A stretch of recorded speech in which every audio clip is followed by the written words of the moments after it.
बेरोजगारी बेरोजगारी आज के समय में ऐसी चीज बन गई है जो लगभग 100 में से 95 लोगों के पास है।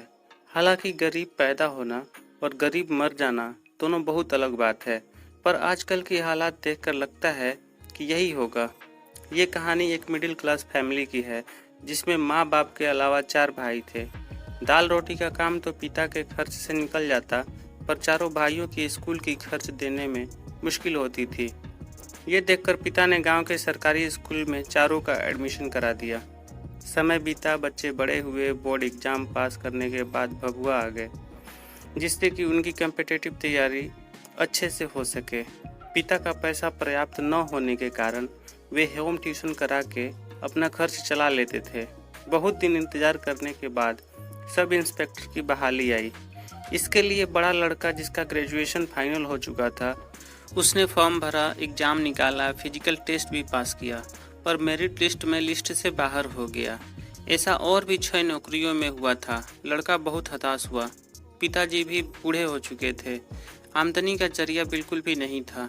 छोटे भाइयों ने ये देखकर अपना काम शुरू कर दिया कि हम लोग घर का खर्च निकाला जाए, क्या पता भैया की नौकरी हो जाए। माँ भी बूढ़ी हो चुकी थी। खाना बनाना, घर का काम देखना, ये सब उनसे न होने की वजह से बड़े भाई की न चाहते हुए भी शादी करा दी गई। बहाली का बहुत इंतजार किया, अभी तक कोई बहाली नहीं आई और आज उस लड़के की उम्र निकल चुकी है। बहुत सारी नौकरियों में फॉर्म अप्लाई नहीं कर पा सकता। अब वो अपनी पढ़ाई छोड़ने को मजबूर है। स्कूल ज्वाइन किया, पर बहुत कम पैसा होने की वजह से उसका गुजारा नहीं हो पा रहा है।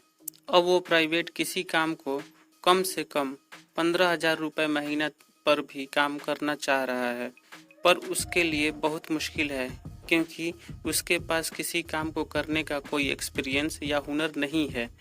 एक उम्र जो उसने नौकरी के इंतजार में गुजार दी, अब वो बहुत चिंतित रह रहा है। इस परेशानी को झेलने वाला वो अकेला शख्स नहीं, बल्कि हजारों के तादाद में मिल जाएंगे। ऐसे लोगों के लिए आप सभी दुआ करें कि ये अपने मकसद में कामयाब हों। मेरी कहानी कैसी लगी कमेंट करके बताएं।